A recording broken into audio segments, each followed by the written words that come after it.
안녕하세요. 겉만 멀쩡한 남편과 딱 1년 살고 이혼해버린 30대 여성입니다. 사실 모든 시작은 시어머니 욕심으로부터였지만 이유막론하고 중간에서 남편이 아무것도 안 하는 건 둘째치고 나중에는 자기가 한술 더 떠서 헛소리를 하는데 이혼 말고는 도무지 답이 없더라고요. 남편과 저는 동갑내기 커플이었어요. 저의 가장 친한 친구 남친이랑 같은 회사를 다니던 남편은 흔히 말하는 대기업을 다니는 엘리트였고 제가 받는 월급보다 100만 원은 더 받는다고 했습니다. 비록 남편에 비해서 별 볼 일 없는 회사를 다니긴 했지만 그래도 제가 남편에 비해서 꿀린다고는 생각하지 않았어요. 물론 남편이 직업도 좋고 학벌도 저보다 훨씬 뛰어난 건 사실입니다만 그것에는 솔직히 전부 다 별로였거든요. 특히 시가 쪽 경제 상황은 결코 넉넉한 편이 아니었습니다. 아무래도 연애야 둘이서 한다고 쳐도 결혼은 그게 아니지 않습니까? 집안이라던가 배경도 충분히 중요한 조건들이잖아요. 시아버지 같은 경우에는 평생 생산직으로 근무를 오래 하셨고 시어머니는 전업주부로 지내셨습니다. 여담이지만 대학교 때 남편이 다들 가는 해외 유학 대신에 워킹홀리데이를 선택했던 이유도 시부모님의 경제적인 상황과 무관하지 않았다고 하더군요.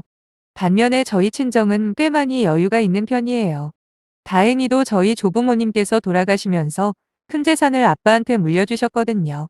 저희 아빠는 그냥 평범한 공무원으로 일을 하시며 평범하게 살고 계셨는데 한순간에 많은 돈이 생기다 보니 한동안 많이 당황스러우셨다고 하더라고요. 그러다 주변에서 부동산을 사두라는 이야기를 귀담아 들으시고는 제가 대학교 올라갈 무렵 아파트를 세 채를 사셨죠. 저희 오빠와 저한테 한 채씩 증여해 주시고 나머지 한 채는 노후 준비용으로 가지고 계실 거라고 하셨어요.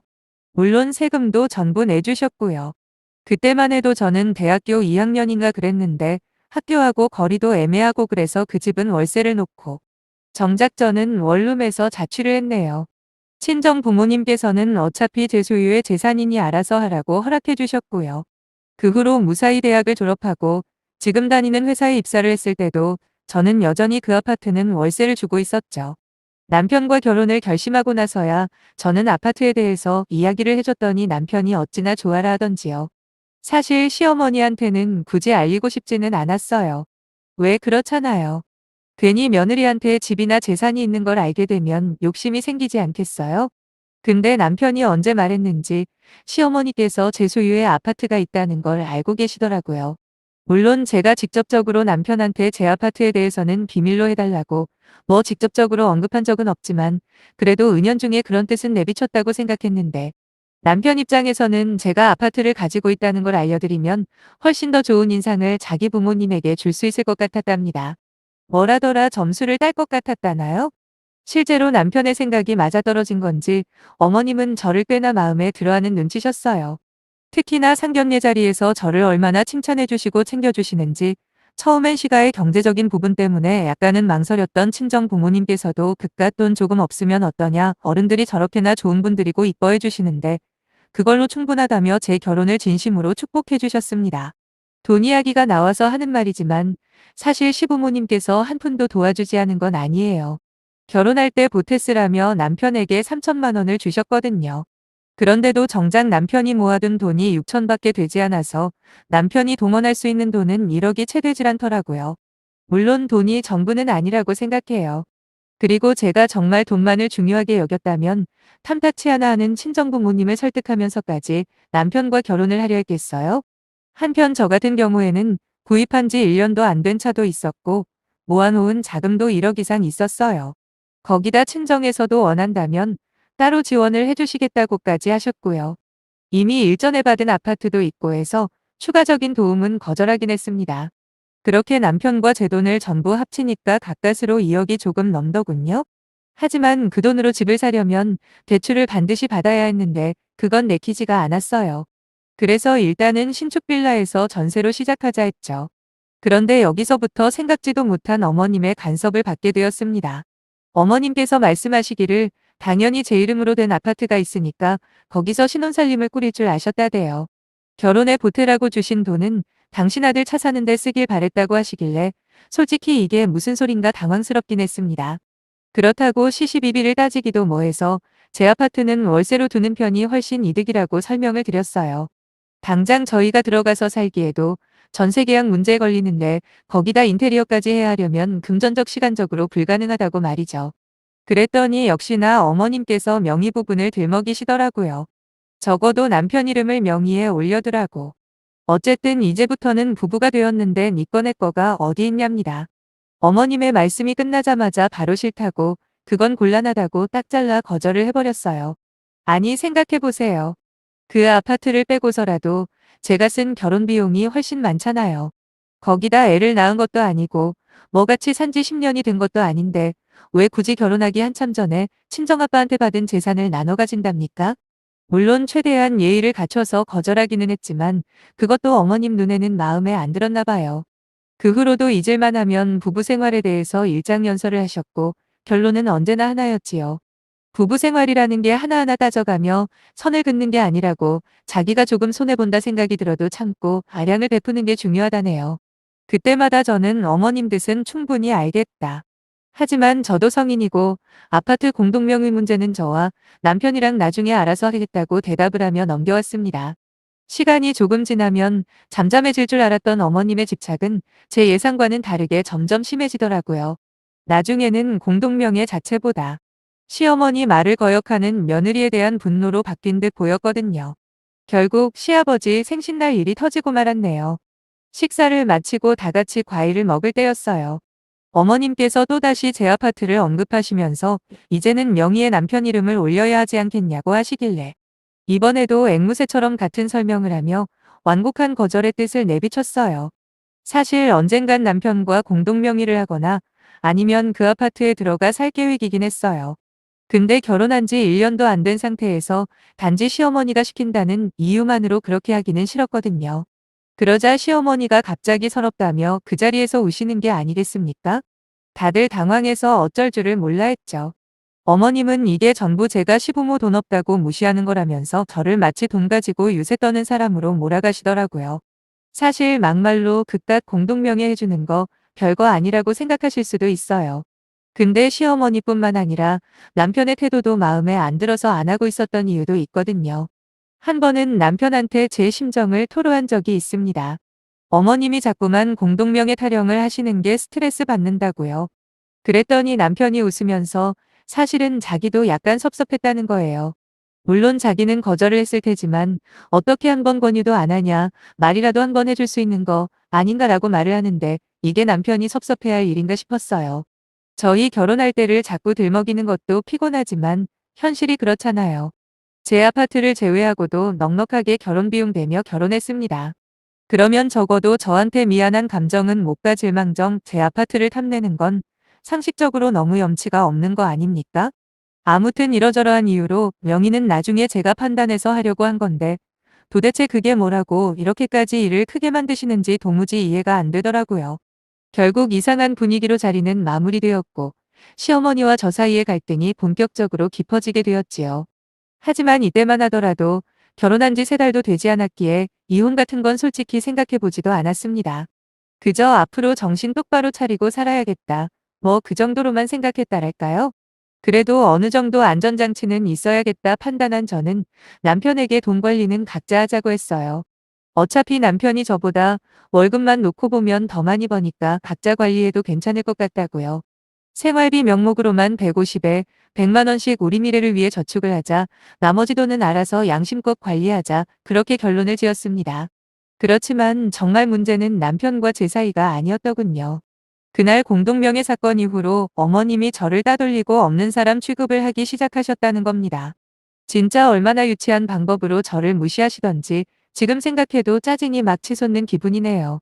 남편에게는 위로 결혼한 아주버님이 한 명 있는데 제가 결혼할 당시만 해도 형님보다 저를 훨씬 챙겨주시던 어머님이 글쎄 저 보란 듯이 형님만 끼도 도시는 겁니다. 하나하나 열거하자면 끝도 없습니다. 작은 선물 같은 걸 사소여도 꼭 제 거는 빼고 사오시거나 식사를 할 때도 맛있는 반찬을 형님 밥그릇에 직접 올려주시기도 하셨어요. 그것뿐이면 그러려니 하죠. 하지만 당신 말 잘 듣는 며느리만 진짜 며느리라고 모든 식구들이 들을 수 있게 큰 소리로 말을 하십니다. 당연히 처음엔 시아버지와 남편도 어머님께 한 소리씩 했어요. 마음에 안 드는 게 있으면 직접 이야기해서 풀라고 말이죠. 어머님은 말로 해서 들을 거였으면 벌써 해결되지 않았겠냐. 시어미 무시하는 며느리랑은 말조차 섞기 싫다면서 방으로 휙 들어가십니다. 그런 일을 자꾸만 당하다 보니 저도 사람인데 기분이 더럽더라고요. 저를 불쌍하게 바라보는 형님의 눈빛도 짜증나고 그런 유치한 짓을 하시면서 저를 비웃듯 바라보시는 어머님도 어이가 없었거든요. 거기다 그런 상황 속에서 남편이라도 정신 차리고 우직하게 제 편을 들어주면 좀 좋겠습니까? 하지만 남편은 처음 한두 번 따진 것을 제외하면 그 후로는 쭉 방관자 입장을 고수하더군요. 그러면서 그러게 웬만하면 엄마 말 좀 들어주지라고 하는데 아니 도대체 제가 무슨 죽을 죄를 지었다고 이런 꼴을 당해야 하는 건가요? 자기 아들 공동명예 해달라고 어머님이 어렵게 부탁하셨는데 그걸 제가 거절한 게 기분 나쁘실 수는 있다고 생각해요. 그렇다고 이런 식으로 사람을 공개적으로 망신 주고 투명인간 취급하는 건 너무한 거잖아요. 제가 원래 스트레스를 받아도 속에 쌓아두는 스타일이 아니거든요. 쉽게 쉽게 잊어버리려고 하는 편인데 시어머니가 저렇게 나오시니 진짜 속병이 생길 정도로 마음이 힘들더라고요. 그러다 생각을 했죠. 내가 비싼 밥 먹고 왜 거기 가서 그런 대우를 받아야 하나라고 말이죠. 제가 무슨 빚을 가지고 결혼을 한 것도 아니고 그렇다고 큰 결격 사유가 있는 사람도 아닌데 굳이 며느리 노릇한다고 찾아가 그런 꼴을 당할 이유가 없지 않습니까? 그래서 시부모님 댁에 직접 찾아가는 건 그만하기로 결심했어요. 남편에게도 그렇게 통보를 했고요. 대신 그 외의 기본적인 며느리 역할까지 그만한 건 아니었어요. 어버이날에 용돈이랑 선물도 챙겨드렸고 그 후로 얼마 안 있어 시부모님 결혼기념일이었는데 그때 두 분이서 오붓하게 여행이나 다녀오시라고 한 분당 30만 원씩 드리기도 했습니다. 그래도 직접 얼굴 마주칠 일이 없다 보니 살맛이 나더군요. 남편과의 사이도 다시금 좋아지기 시작했고요. 그러다 시부모님 결혼기념일이 지난 며칠 후였을 겁니다. 하루는 아무런 연락도 없이 시어머니랑 형님이 저희 집을 방문하셨더라고요. 그날 마침 제가 쉬는 걸 또 어떻게 알았는지 아무튼 사이가 안 좋다고는 해도 시어머니와 형님을 문전박대할 수는 없는 거 아닙니까? 일단은 들어오시라고 하고 커피며 다과를 챙겨내드렸죠. 그런데 자리에 앉자마자 어머님이 하신다는 말이 지난번 저한테 받은 용돈으로 형님 지갑을 사줬다며 자랑을 하시네요. 이게 무슨 뭐 같은 경우인지 아니 내 용돈으로 형님 지갑 사준 걸 왜 여기 와서 자랑질인 건지 모르겠더군요. 아마도 자기 뜻대로 맞춰주지 않는 제가 밉다 보니 이런 식으로 사람 속을 뒤집어 놓고 싶으셨나 본데 제대로 성공이었어요. 왜냐하면 그 말을 듣자마자 둘 다 집에서 내쫓아 버렸거든요. 어머님한테 드린 용돈이니 그걸 어디에다 쓰던 내 알바 아니지만 굳이 여기까지 찾아와서 나를 비아냥거리는 건 용납 못한다고요. 그리고 앞으로 어머님한테 용돈 한 푼 안 드릴 거라고 해버렸습니다. 실실거리며 나가는 시어머니와 형님의 뒷모습을 보며 진짜 참담하더라고요. 내가 이런 취급을 받으려고 결혼을 했나 싶기도 하고 어떻게 사람이 저렇게까지 야비하고 더러울 수가 있는지 치가 떨릴 만큼 열이 받았네요. 그리고 이제는 더 이상 못 참겠다 싶어 남편과 단판을 지으려고 기다렸습니다. 아예 평생 시어머니랑 얼굴보를 만들지 말라고 단단히 선언을 할 참이었죠. 그렇지만 이미 남편은 어머님과 통화를 했는지 현관으로 들어서면서부터 소리를 지르더라고요. 저보고 정말이냐면서 어떻게 며느리가 돼가지고 시어머니를 집에서 내쫓을 수가 있냐입니다. 분명히 어머님이 본인 유리한 쪽으로 말을 했다는 게 바로 짐작이 되더군요. 그래서 내가 왜 그럴 수밖에 없었는지 설명을 해줬어요. 그런데도 남편은 이미 제 말이 귀에 들어가지 않을 만큼 화가 난 상태였고 이제는 자기도 가만히 모시겠다네요. 그러면서 자기 엄마 말대로 공동명의를 하자고 시어머니 체면도 좀 생각해달랍니다. 순간 망치로 뒤통수를 한 대 세게 맞은 듯한 기분이 들면서 이 사람도 결국 한통속이었구나. 훗날 저희 부모님이 재산을 저한테 물려주신다면 그마저도 똑같이 거저 먹으려 들겠구나. 그런 생각이 들더라고요. 자기 엄마 체면은 그렇게 중요하고 그동안 무시당하고 괄세받은 네 마누라 체면은 안중에도 없냐고 따지고 들었지요. 그리고 차라리 헤어지자 말했어요. 내가 이딴 취급까지 받으면서 너랑 살아야 하는 이유를 모르겠다고요. 그랬더니 남편은 저한테 미친 머시기라고 욕을 하며 그럴 줄 알았답니다. 애초에 돈밖에 모르는 인간이었기 때문에 공동명의 이야기가 나왔을 때 한번 생각해 볼게요. 같은 소리도 안 한 거래요. 그러면서 이혼하자고 한 그 말 취소하지 말랍니다. 한번 내뱉기가 힘들지 막상 말을 꺼내고 나니까 어찌나 속이 다 후련하던지요. 이후로 집주인분에게 양해를 구해 집을 내놨습니다. 저희 부부가 참 다정하고 잘 사는 것 같아 보기 좋았다면서 왜 이혼을 하냐고 자꾸 캐물으시길래 있는 그대로 전부 이야기를 했어요. 그랬더니 자기도 시집살이를 못 견뎌 이혼했다고 하시더라고요. 그나마 저는 애가 없어서 다행이라고 윗사님 위로까지 해주셨네요. 그리고 동병상련이라 느끼셨는지 집이 나가는데 적극적으로 협조를 해주시겠다 했습니다. 솔직히 이혼하고 한동안 시원섭섭할 줄 알았거든요. 근데 의외로 그냥 시원하기만 했습니다. 연애부터 결혼 생활을 한 세월을 생각하면 뭐 짜증나고 후회될 때도 물론 있지만 살한톨만큼의 미련도 없네요. 저는 할 만큼 했다 자신하거든요.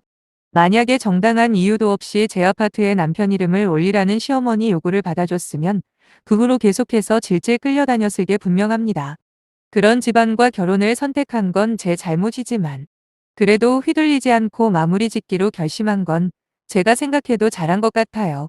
참고로 이혼하고 얼마 지나지 않아 시어머니한테 장문의 문자가 한 번 온 적이 있습니다.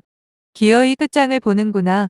멀쩡한 당신 아들 이혼남 만들었다면서 저를 원망하고 있더군요. 저는 곧바로 답장을 보냈어요. 당신 아들이 멀쩡하다니 무슨 헛소리냐고. 쪼다등신 아들이랑 내 재산 탐내는 당신 욕심 때문에 이혼하는 거라고. 제발 똑바로나 알고 짓거리시라고요. 그리고 바로 번호 차단해버렸네요. 아무튼 지나간 과거 잡고 살 거 아니면 싹 다 정리하고 앞만 보고 살아야겠죠? 그게 진정으로 제 자신에게 이득일 테니까요. 힘내겠습니다. 많이 응원해주세요. 감사합니다.